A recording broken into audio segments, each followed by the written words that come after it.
పెళ్లి కానుక షాదీ ముబారక్ అని చెప్పి వీళ్ళు పాలసీలు ఉన్నాయి. వధువులకు 10,000 ఇస్తామని, ఇవన్నీ 10,000 ఎగ్గొట్టేశారు వాళ్ళు. కనీసం రేషన్ కార్డు కూడా ఇవ్వట్లా.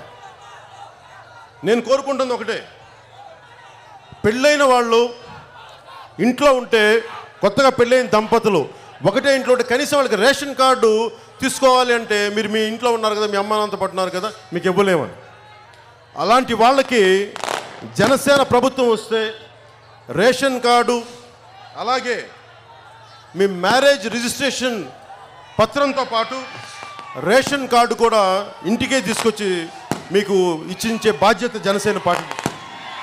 ఇది కేవలం బిలో పవర్టీ లైన్ వాళ్ళకే కాకుండా కొత్తగా పెళ్ళైన ప్రతి దంపతులకి ఇది అందజేయాలని మనస్ఫూర్తిగా మేమందరం కలిపి ఉమ్మడిగా నిర్ణయించుకున్నాం.